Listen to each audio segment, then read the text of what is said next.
Welcome, ladies and gentlemen, boys and girls. Well, not hopefully not. Hopefully you're all. I mean, from the numbers, it shows that it's all adults. Welcome to the Friday podcast, and I am your host, Chris Chaos. And right now, I'm just realizing I look like the genie, the ponytail, the blue and shit. Uh, let's look at the random stuff. Yo, it's been an interesting week.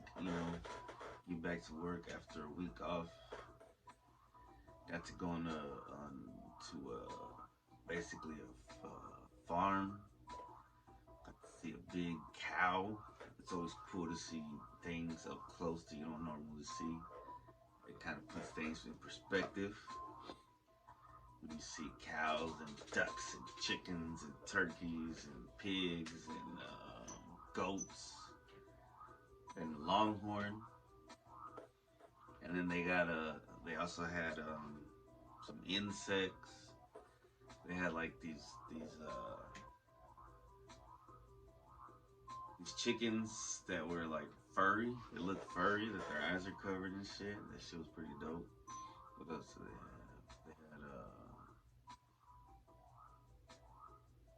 They had a snapping turtle that was like 30, 40 years old.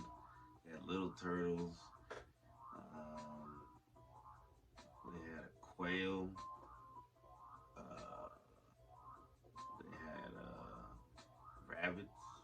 I mean, that shit was just fucking dope. And it's kind of tough because you're on a field trip, so you don't really get to enjoy it. But thinking about it was pretty dope.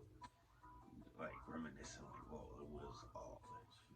You don't really get to absorb it when you're in there because you got to think about the safety and watch the kids and hope that nothing crazy happens. But other than that, it's been interesting. Everything is interesting. You know what I'm saying? Definitely, this is hashtag mood right here, baby. I'm trying to get out of this. Speaking of this, first random question: what is usually your first thought when you wake up? First thought when I wake up. Ooh, man, I don't know. About to bust the flow. Let's see. When I wake up, I'm like, what am I gonna do? And then I decide what to do. Whether it's shower, get ready for work, whether it's sleep more, whether it's go to the restroom, whether it's whatever it is.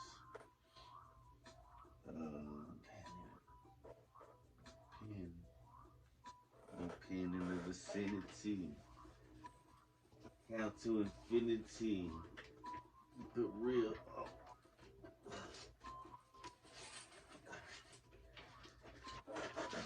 Pencils.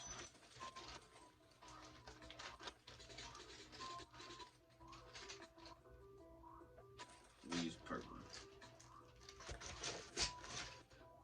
Alright, next question. What is the earliest memory you have of your childhood?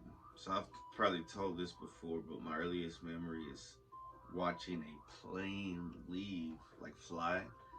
And it was, well, that didn't look good. Please don't take that out of context. I watched the plane fly when it was leaving, and it was one of my uncles going to the Marines. For some reason, I remember that. Has your life ever flashed before your eyes? If so, what made it happen? Nah, I don't think so. I don't think I've ever had that shit, even though I probably should have. Or if I did, I don't remember. I mean, I've been able to force myself to, like, like there's times where you can meditate and just go through your whole fucking life, and it's crazy. It could be good or bad doing that, but there's not a flash. It could be. What is your favorite scent of candle or room spray? Yeah. Like rain. Is that a candle scent? But then how do they make use these incenses currently. They're pretty good. I can't really tell what they smell like. I'm not sure which one's my favorite. I'm trying to look at it and think, see if there's this one incense called Hawaiian High, but it's kind of expensive, and it's not expensive when you go to online. It's expensive when you go to the store. It's not that expensive, but driving to the store is fucking afford. It's just out of the money. What is the most and then also like the Palo Santo. Been burning that a bit. Yeah. What is the most important thing you ever forgot? Oh, important thing you ever forgot. I forgot a rabbit outside in the hot summer sun, and she died. Very sad. She can still be with us to this day. Where is the strangest place you've ever fallen asleep? Yo, I could sleep in my car, in anywhere. I used to, when I worked at Ace, one time I got to work early and super early so I could like have time to take a nap. I've been in the car before. I could take a nap on lunch, in the car. But strange places, I don't know.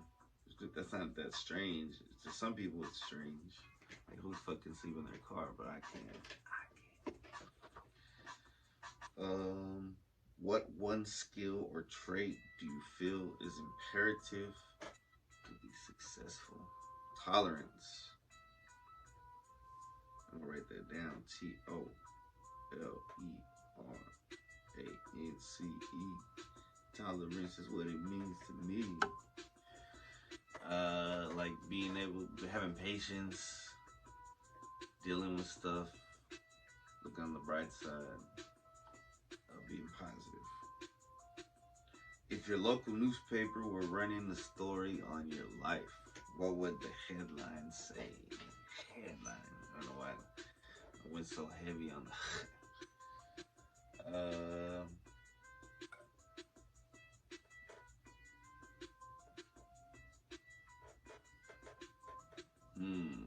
That's tough. What would the headline say? It'd be like Chris Chaos.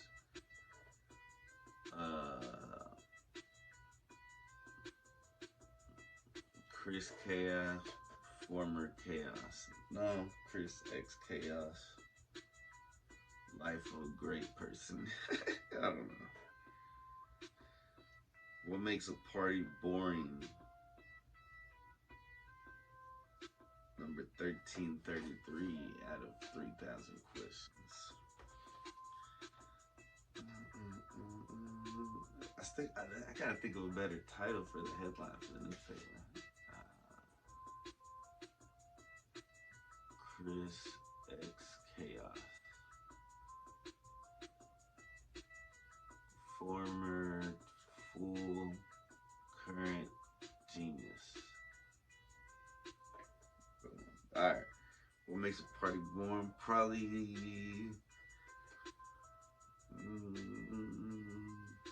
I mean, any party can be fun, even if there's no alcohol, even if there's no music. But people with no sense of humor can make a party boring. Would you ever raise your own chickens for fresh eggs? Yeah, that'd be pretty dope. What keeps you on pins and needles? What does that even mean? I gotta look that up. What keeps you on pins and needles? Meaning.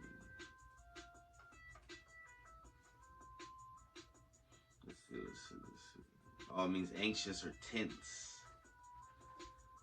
For example, she's waiting for the doctor to call her with her test results, so she's been on pins and needles.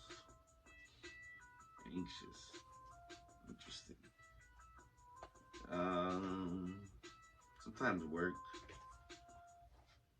but I kind of do it to myself, I guess. You know what I'm saying? Alright, moving on to this week's topics. That was not a fart, I promise. That was this little table. I'm so able. Alright, so there's this bird that I've been seeing lately.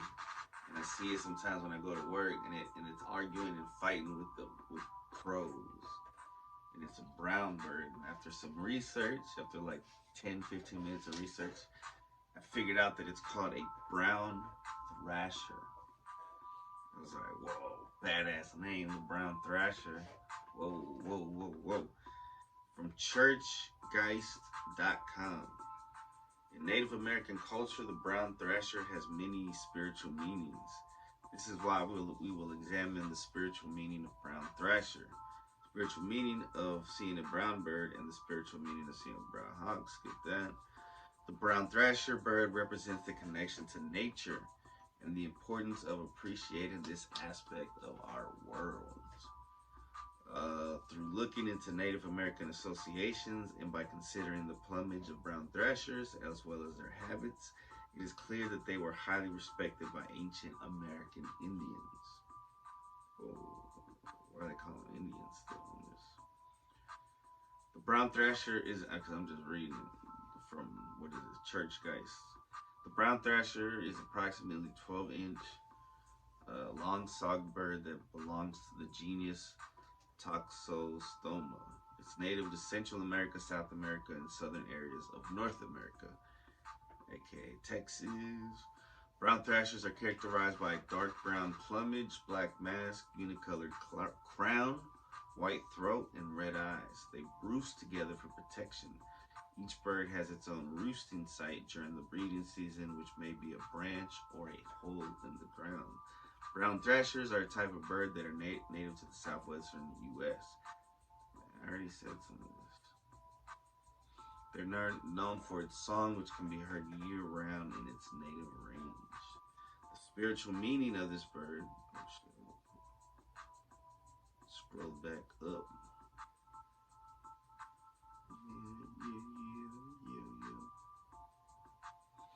It's one of the spiritual meaning of this bird is one of strength, perseverance, and survival. The brown thrasher is able to endure harsh winters by storing food in its nest so it can eat when food is scarce. It also has a good sense of self-preservation. When threatened by predators, it flies away instead of fighting back. Well, then I don't know what was happening between the crow and the fucking thrasher, because they were just fucking arguing. And if it's a thrasher, why is it called a thrasher if it runs away? I don't know. This bird represents the qualities of those who feel they must be strong because they don't fit into society's norms. They may feel like outsiders because they're different from others around them. Perhaps they have an unconventional career that makes others question their value in society or think less of them because they don't meet expectations for what it means to have a job or career path. The brown thrasher also represents those who have been ostracized by society at large because of their beliefs or behavior. Perhaps you've been turned down for jobs or housing because your lifestyle isn't considered appropriate by some people. What? Brown thrasher is a bird known for its striking appearance and beautiful song, as we've said before. We're about to get into why it's called thrasher. But not yet. It has a long pointed bill and a brown back with black streaks that contrast against the white underparts. The name thrasher refers to the bird's habit of beating the ground with its wings to flush out prey, which it then catches by flying after it. This bird is most often seen in open areas such as meadows or fields where it hunts for insects, spiders, small reptiles, and amphibians. The brown thrasher also has spiritual significance in Native American beliefs. The bird is associated with the spirit guide or power animal called the wren. In some traditions, this bird represents an important messenger between humans and spirits or gods. In others, it is considered a symbol of death or mourning. Yeah, I couldn't find a lot.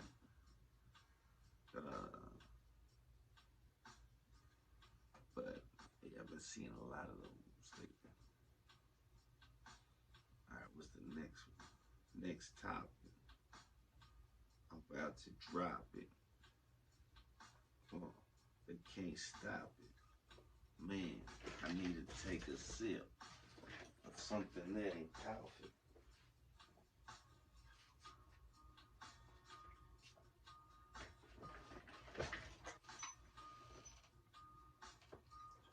Shout out to everybody who's been subscribing, watching, sharing, liking, commenting. I love it, man. I appreciate it. You know, thankfully, me helping y'all, me doing this is helping others, and that helps me. All right. So, continuing on the series with 7 in the middle, smash between double numbers. You know what I'm saying? 575. Sunsigns.org says 575 reveals that your strength should never come from what you can do, but from overcoming what you once thought you couldn't. You are not weak. Numeroscope.net says the meaning of the 5, which is present in the message of the angel, should be interpreted as a sign indicating that the excessive desire for independence is unjustified. If your love of freedom detriments your urgent needs, then every time you have your own way, you risk your well-being. Even the best qualities should be revealed in moderation. In this situation, the 7 in the message from above means that you have somewhat overdone your desire to always take the position of an outsider. Damn, this one hitting me like personally and shit. Now you are considered to be a heartless cynic, a pedant, not capable of good feelings. Think how to fix it. Otherwise, the reputation of an extremely unsympathetic person will be with you forever. The 5 in this case is the stop sign. Whoa, because it's like, stop. On the way leading directly to being left high and dry. Your immoderation in the pursuit of pleasure, your promiscuity and inconsistency will lead to the inevitable collapse in all segments of your life. The message of the angels indicates that it's now the deadline when you can still change the pace. Then it will be too late. In the near future, you will have a chance to ensure a comfortable existence for the rest of your days. There comes an extremely good time for investment. If you have spare money, look for where to invest it. There's only one, but in no case should you accept relevant offers from a person you were once close. I don't know what that means. In the near future, will you have a chance? Oh man, I don't know. I just double. And I didn't get anything about the 7. I didn't really finish that one. The 575.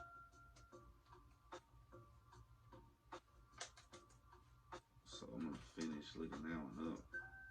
Man, hold up. I'm gonna look it up. So angelnumber.org says 575 reminds you to release all fears about the future and fears about the outcomes of your actions. I like that one. Trust that all is unfolding according to the divine plan for your life. And you will soon enjoy the benefits of the changes you are undergoing. Sunsigns.org says it tells you should stay in your lane as you work to achieve your goals. Live your life without focusing on how to please people. 5 has the forces of creativity and proper selection of methods to make significant transformations of life. I don't know what 7 is though. I want to read about the number 7. Not just 5. They keep on coming up.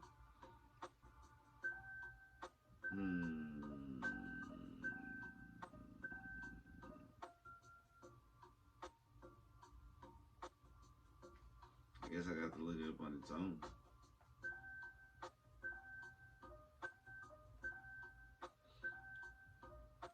Alright, let's just keep going with 575. AngelManifest.com says there will soon be significant changes in your life. The reason for these changes may not yet be clear, but it is a message from angels that change is happening for a reason. Angels send guidance and encouragement, so they are not afraid of anything.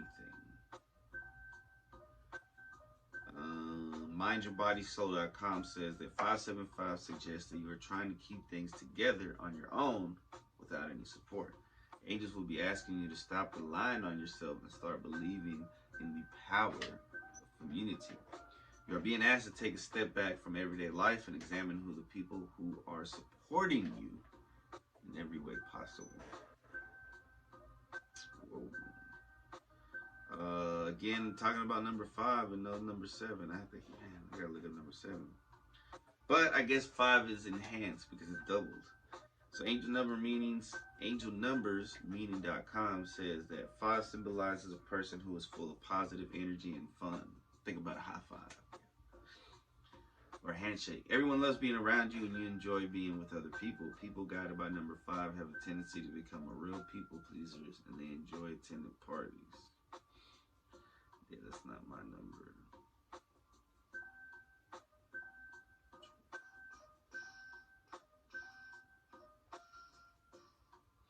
Alright, man, I'm just gonna look up number 7. 7 angel number. No. Number lock.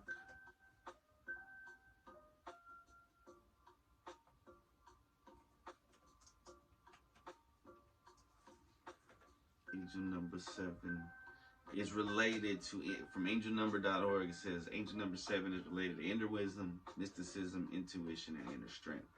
If you see this number, it means that you should have more faith in your guardian angels, but also in your own abilities.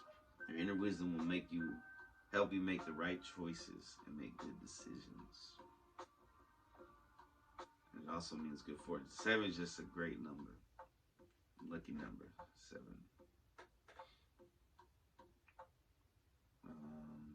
Alright, let's see what's next. Let's see what's next. I'm looking for. I'm gonna take a break and then come right back, ladies and gentlemen, with anxiety news. No, wait, not yeah. We'll see what. No. Dream interpretation. This one's quite odd.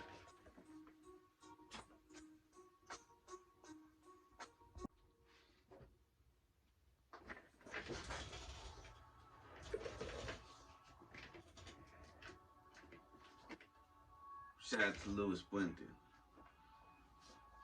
for beats. Shout out to the streets.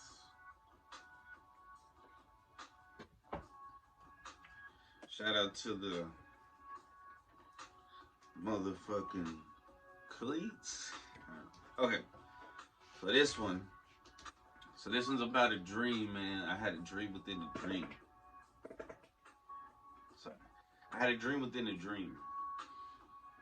So, and I was aware of the inner dream, right? So let me explain. Let me try to explain. So, in my dream, I was dreaming that I was in the movie theater, but I was aware of it. I was aware that I was asleep, and then I was dreaming of the movie theater.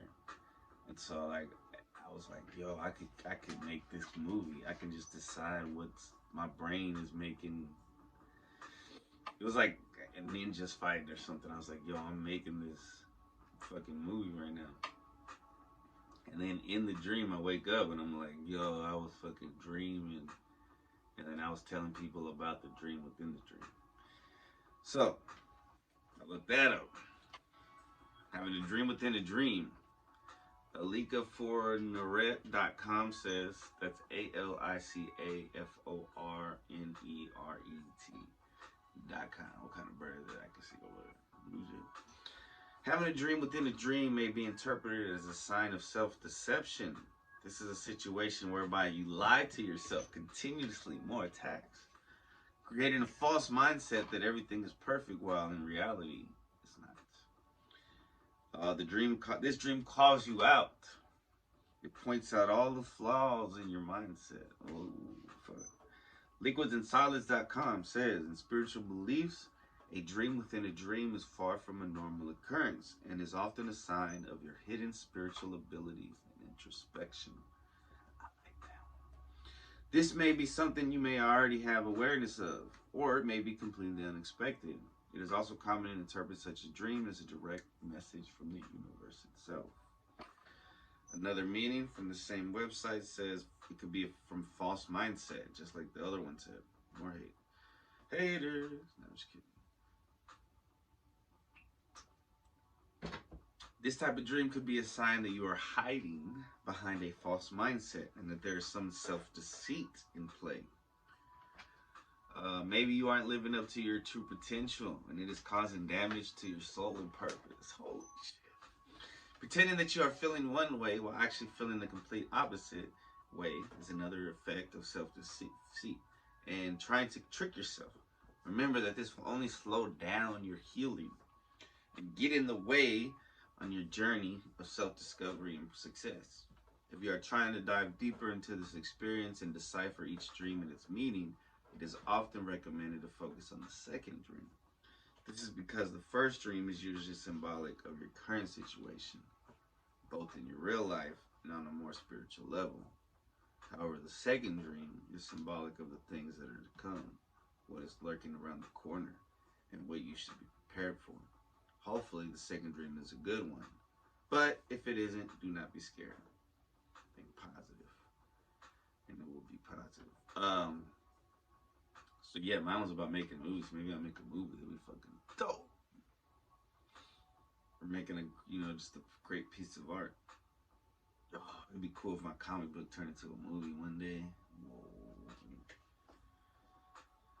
But I am not living up to my potential, so that really hits the 575 and the symbolism and the synchronicity with that, and the symbolism of the thrasher, and the dream within a dream. Foolish. All right. Anxiety News with your host, Mr. Christopher Chaos. And this is from SciPost.org. Anxiety knowledge is lower in those who seek information on social media more often. Study finds. This was published on March 21st, 2023. Individuals who seek information on social media are more frequently tend to have lower knowledge about anxiety and exhibit an indiscriminate use of coping strategies, according to new research published in Psychology of Popular Media. I became heavily interested in this topic through the early stages of the COVID-19 pandemic. As time without a vaccine and increased quarantine went on, we saw increasing rates of reported anxiety symptoms and diagnoses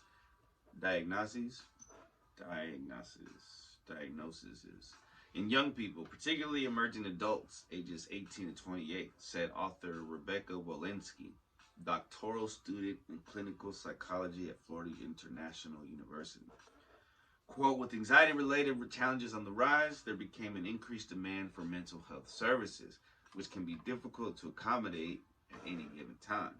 Ergo, due to supply and demand of mental health providers, lack of access to services, financial burden of services, folks in need had more limited options to gain services due to quarantine and illness, which exacerbated this issue and also brought the need for anxiety-related aid to the forefront of my attention. End quote. New quote.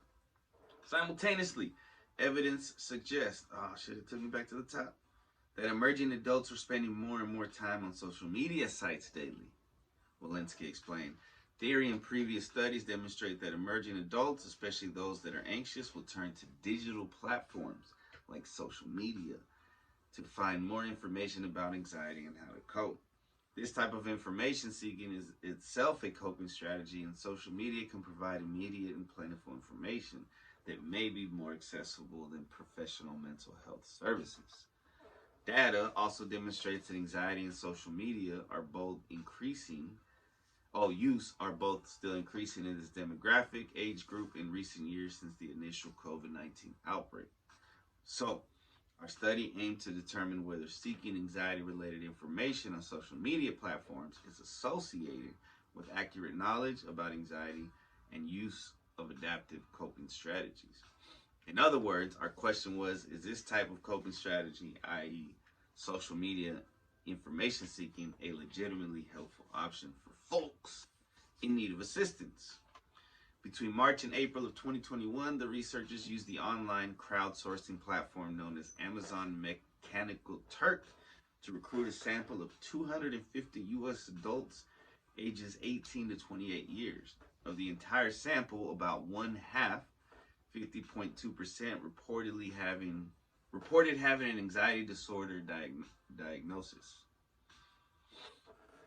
The participants were asked to indicate whether they never, rarely, sometimes, or always sought out information about anxiety via 7 different sources: social media, friends and family, books, internet websites, podcasts, television, movies, and therapy.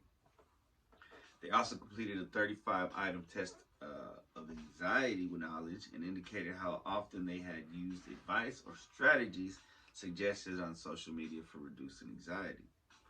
The internet, ergo Wikipedia or Google, was the most frequently used source for seeking info about anxiety, followed by friends, family, and then therapy, and then books, and then social media, then podcasts, then, I think this is in order, and then movies and television shows. The researchers found that those who reported using social media more frequently tended to have lower overall knowledge about anxiety. This association remains statistically significant even after controlling for participant age, gender, race, ethnicity, income, and treatment history. Those who reported using the internet more frequently as a source of anxiety information, in contrast, tended to have greater knowledge about anxiety. So basically, if you just do research and go to websites, you'll have better knowledge about anxiety than if you go through social media. Because you're just getting filtered by people, man, by other people that doesn't need to be filtered. Ultimately, our data supports our original hypothesis, which is that emerging adults do in fact seek this type of information on social media platforms like TikTok, Facebook, YouTube, and Instagram. Oh shit, shout out to YouTube. Walensky told SciPost. Moreover, more than half of our study participants reported often or sometimes using anxiety coping strategies that they learned from social media platforms. So one major takeaway is that information gained from these platforms is influential to an extent on young people's behavior with regards to dealing with their mental health. At the same time, we found that using social media as a major information source is associated with lower knowledge about anxiety. Now, I wonder if that translates to lower knowledge about everything. Like people who just get all their news and information from social media platforms as opposed to going to other websites on their own. You know what I'm saying? Or Wikipedia or Google, because it's sources. They're sourced.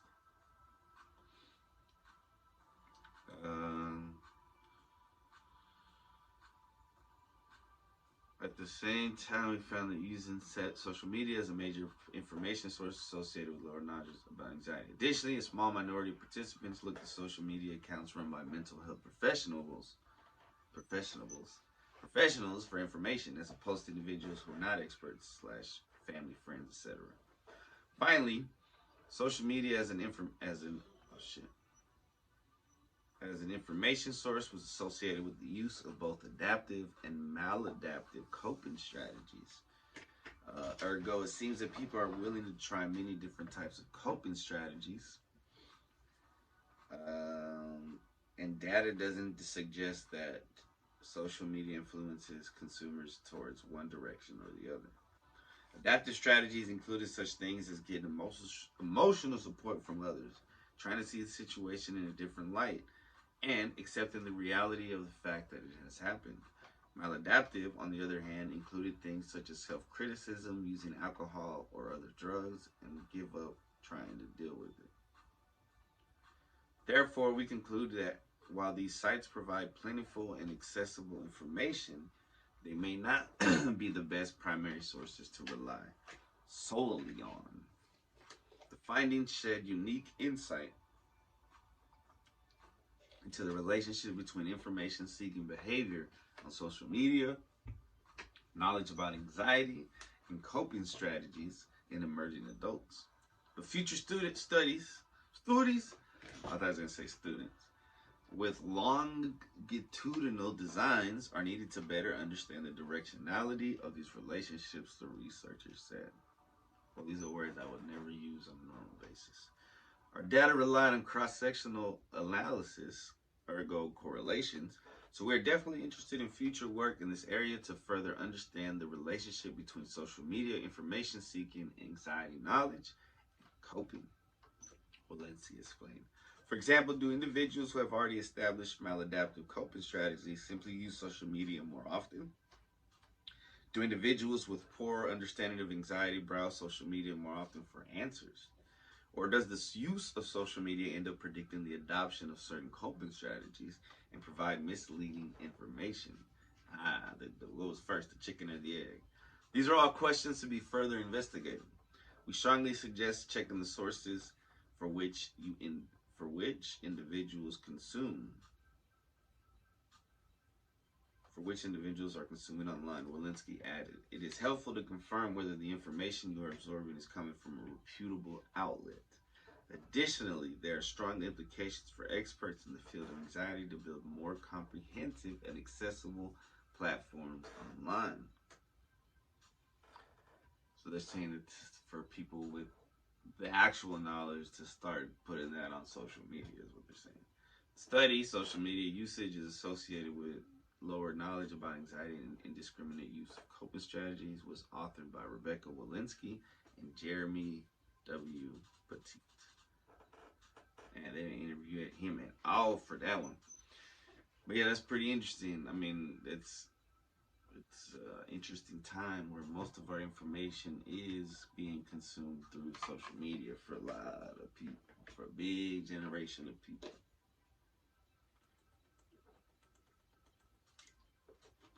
All right. Before I do Badass Woman Herster, I gotta do the movie. So this movie I got to see on my brother-in-law's birthday. Shout out to Cody. So I was with him and my sister. And it was hilarious. Elizabeth Banks did a great job. I have a crush on Elizabeth Banks. She's beautiful. But she's also intelligent and has a great sense of humor. So Cocaine Bear, released as Crazy Bear in some countries, is a 2023 American comedy horror thriller film directed by Elizabeth Banks and written by Jimmy Warden. It is loosely inspired by the true story of the Cocaine Bear, an American black bear that ingested nearly 75 pounds of lost cocaine. It stars Kerry Russell, O'Shea Jackson Jr., Christian Convery, Alden Ehrenreich, Brooklyn Prince, Isaiah Whitlock Jr., Margot Martindale, and Ray Liotta. The film is dedicated to Liotta, who died in May of 2022. And if I'm not mistaken, it was his last movie filmed. Cocaine Bear was theatrically released in the U.S. on February 24, 2023 by Universal Pictures. The film received mixed reviews from critics and has grossed $76 million worldwide against a $30 to $35 million budget. They doubled that's not bad. The film is loosely inspired by the events surrounding a 175-pound American black bear that died after ingesting a duffel bag full of cocaine in December of 1985. I think what helped them also was like they had a good advertising campaign for Cocaine Bear on Instagram, where certain theaters would have like specials. Like this one theater had special where it's like sugar donuts and shit, and they had lines of sugar. It was kind of crazy. The film is, I already said that. The cocaine had been dropped out of an airplane piloted by Andrew C. Thornton II, a former narcotics officer and convicted drug smuggler, because his plane was carrying too heavy a load.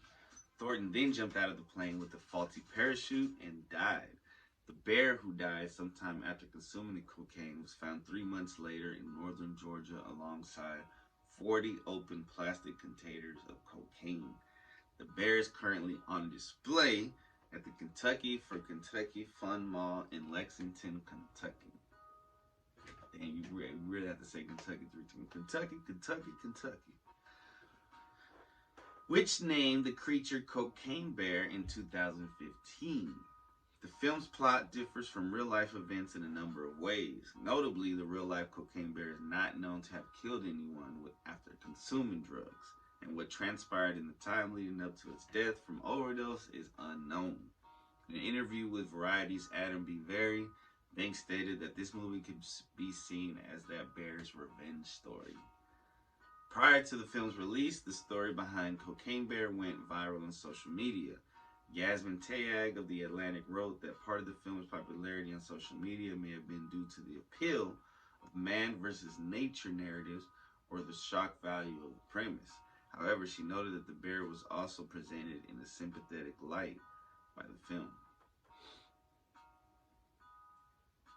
Of course, the bear's it's a mama bear. Oh, I don't know if I'm supposed to spoil that if you ever seen it. Oh shit! Sorry. In December of 2019, Phil Lord and Christopher Miller were announced to be producing an untitled horror comedy project inspired by the true story and based on a spec script written by Jimmy Warden. The producers approached Radio Silence Collective's Matt Bettinelli, Open, and Tyler Gillette to direct, but both opted out of the film in favor of making the fifth Scream installment, which, according to Roma, was whack, so they should have did the Cocaine Bear.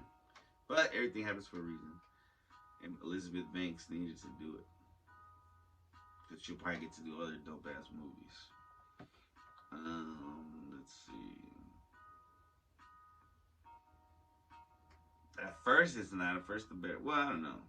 The animal, of course, is going to be the innocent one because they're not the ones that put the coke there. So it's always, I think no matter how the movie's presented, the bear is always going to be. I guess like in comparison to like Jaws. Jaws is the bad guy, I guess, but I never even saw Jaws. Or Deep Blue. Deep Blue. I think the bad with LL Cool J. I think the bad guy was the Sharks. Was he in Deep Blue? Is that or Samuel L. Jackson? Somebody was in Deep Blue. I know he was. Not Anaconda. The Anaconda was a bad guy too. Let's see.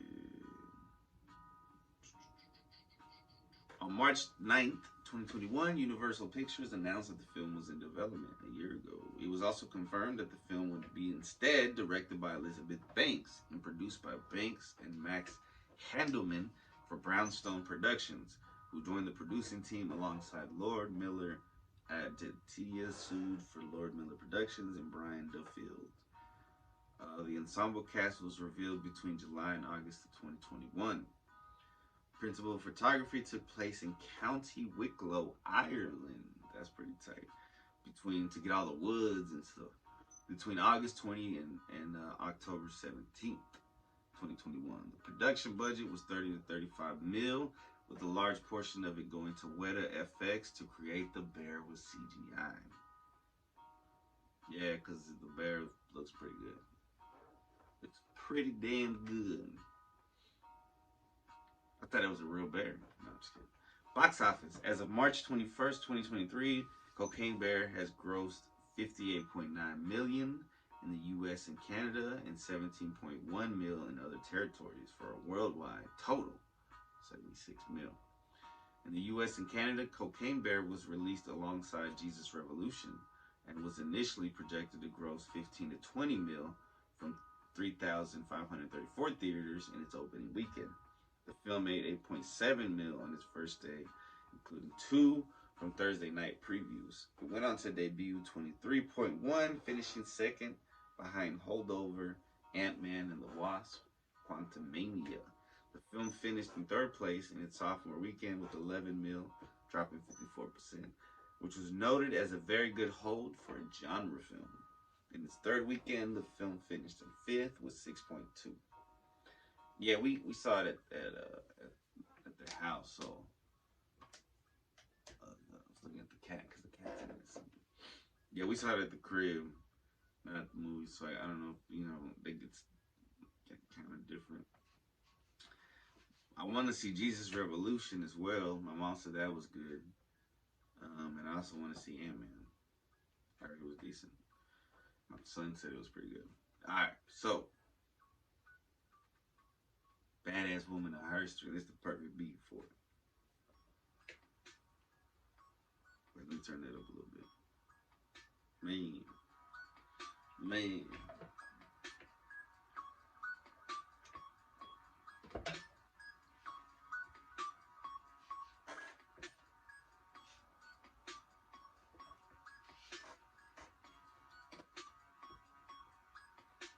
All right, let's go back. This is the track coming through, man. Never been whack. How am I gonna say this name? Oh man. All right.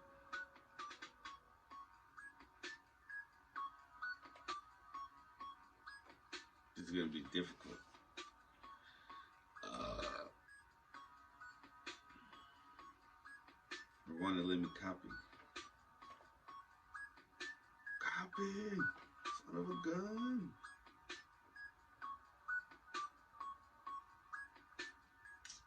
Damn, that's all right. Let's just fuck it up. Let me just fuck up the language. I gotta turn down. All right. Badass Woman of Herster. Oh, kind of bird's that? Blue Jay? I think it's Blue Jay. From the Britannica.com. I hope this is okay for me to read. The Cixi, Cixi, Cixi, Empress Dowager of China. Alternate titles: Empress Dowager, and the Dragon Lady. I like that one, the Dragon Lady. Other names are Tu Husi, Xiaojin, Xian Huan Yo, Ziti Hao, and Yehenera. Born November 29th, 1835, Beijing, China. Died November 15th. Whoa, right before her birthday, right before her 73rd, 1908. Age 72 in Beijing, China as well. Cixi, Wade Gao's romanization Tu Hu, also called Zitehao, or Xiao Jin Zian Huan Ku. Whoa. I know I'm fucking it all up, and I was trying to copy and paste it so I can go to Google, but it's not letting me because it's also like misspelled, it says, and it won't let me copy. So whatever. By name, Empress Dowager. Consort of the Xianfeng Emperor, who reigned from 1850 to 61. Mother of the Tongxi Emperor, who reigned 1861 to 75. Adopted mother of the Guangxu Emperor, who reigned from 1875. So she was a kingmaker, 1875 to 1908, and a towering presence over the Chinese Empire for almost half a century. By maintaining authority over the Manchu imperial house, the Qing dynasty, it's Qing. Whoa, so she really was the kingmaker. Oh, well, the Qing dynasty was from 1644 to 1911 or 1912. She became one of the most powerful women in the history of China. Cixi was one of the Xianfeng's emperor low-ranking concubines. But in 1856, she bore his only son. On Xianfeng's death, the 6-year-old became the Tongxi emperor, and the state business was put in the hands of a regency council of 8 elder officials. Damn, so she was a concubine first, but she had his only son. Whoa. From concubine to queen to empress. State business was put in the hands of the elders. A few months later, after Cixi and Xianfeng's former senior consort, Xian, orchestrated a coup with Gong Qinwang, or also known as Prince Gong. The former emperor's brother, the regency was transferred to Cixi and Xian. Gong became the prince counselor. Cleopatra hieroglyphic carving. What does that have to do? Oh, it's just the picture. Under this triumvirate, oh, because I copied from the shit. Those are advertisements. Sorry. Under this triumviral rule, the government entered a temporary period of revitalization.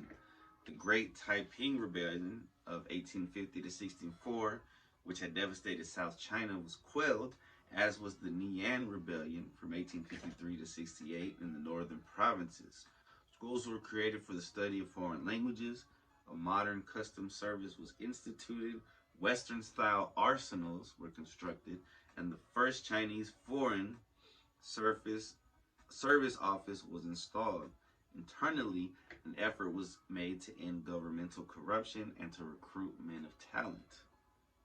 Although the regency was terminated in 1873 after the Tongxi Emperor attained maturity, Cixi's involvement in state affairs continued.